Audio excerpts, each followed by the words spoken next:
जिसमें मेरा मकसद पैदल हज करने का है।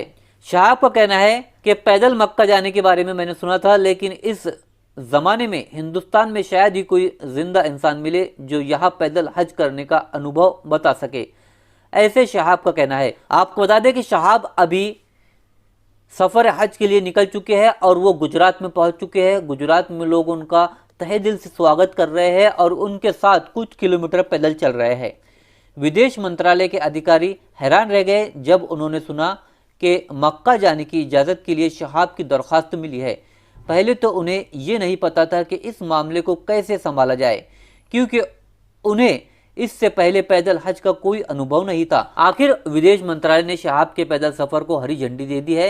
हज के लिए निकले शहाब का मालाबार में कई जगहों पर हीरो की तरह स्वागत किया गया। जब वो चलियाम पहुंचे तो सैकड़ों लोग उनका इस्तकबाल करने के लिए जमा हो गए और अब वो गुजरात पहुंचे हैं। गुजरात में भी कई लोग उनका इस्तकबाल कर रहे हैं। तो सफ़र हज के लिए निकल चुके हैं शहाब। अल्लाह से दुआ है कि अल्लाह ताला उनके सफ़र को आसान करे और अल्लाह ताला हज को कबूल फरमाए। आमीन या रब्बुल आलमीन। നമ്മുടെ ലക്ഷദ്വീപ് സുഹൃത്തുക്കളുണ്ട്.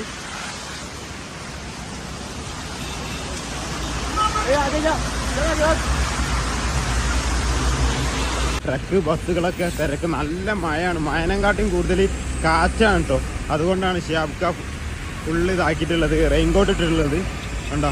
ഒരുപാട് നമ്മളെ ദ്വീപിലുള്ള കമാൻഡോസൊക്കെ വന്നിട്ടുണ്ട്.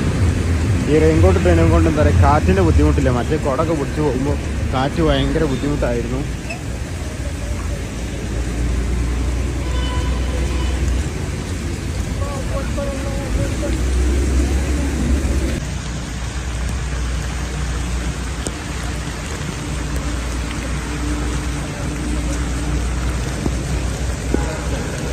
നല്ല മഴയാണ്. മഴ ഇപ്പം സ്ട്രോങ് ആയിക്കൊണ്ടിരിക്കുകയാണ്. മഴ ഇപ്പോൾ മഹാരാഷ്ട്ര നമ്മൾ കയറിയ മുതൽ തന്നെ നല്ല മഴ ഉണ്ടായിരുന്നു. അപ്പോൾ അതുപോലെ തന്നെ ഗുജറാത്തിന് കയറി പെരും മഴ ഉണ്ട്. ഇപ്പോൾ നോക്ക് നിങ്ങൾ, മഴ പെയ്യുന്നോ നോക്കി.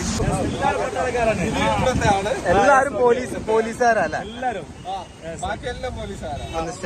ഇപ്പം ലക്ഷദ്വീപുകാരായിട്ടുള്ള ആൾക്കാരാണ് ഈ കാണുന്നവരെല്ലാരും.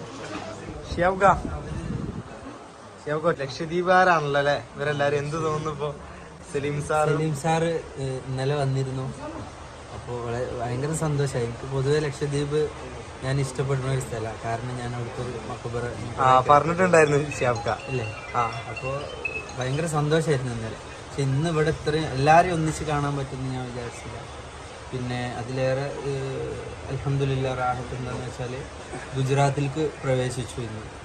അപ്പോൾ നമ്മൾ കേരളം, കർണാടക, ഗോവ, മഹാരാഷ്ട്ര കഴിഞ്ഞു ഗുജറാത്തിലെത്തിയപ്പോൾ മുതൽ മഴയാണ്. അള്ളാഹുവിൻ്റെ റഹ്മത്താണ് മഴ. മറ്റുള്ളവർക്കൊരു ബുദ്ധിമുട്ടാവാത്ത രീതിയിൽ തന്നെ അള്ളാഹു തആല അത് അങ്ങനെ ആക്കട്ടെ. എന്തുദ്ദേശത്തിലാണോ നമ്മൾ ഇവരൊക്കെ ഒത്തൊരുമിച്ച് കൂടിയിരുന്നത്, ആ ഉദ്ദേശങ്ങൾ എല്ലാ ഹലാലായ മുറാദുകളും അള്ളാഹു തആല ഹാസിലാക്കി കൊടുക്കും. ഈ ഒരു ഒത്തൊരുമിക്കൽ പുണ്യഭൂമിയിൽ ചെന്നിട്ട് അവിടെ ഇതുപോലെ ഒരു ഒത്തൊരുമിച്ച് കൂടാനുള്ള വിധിയും മഖബൂലും മബ്രൂറുമായ ഹജ്ജും ഉംറയും ചെയ്യാനും എല്ലാവർക്കും കാണാനും ആ മണ്ണിൻ്റെ പ്രത്യേകത കൊണ്ട്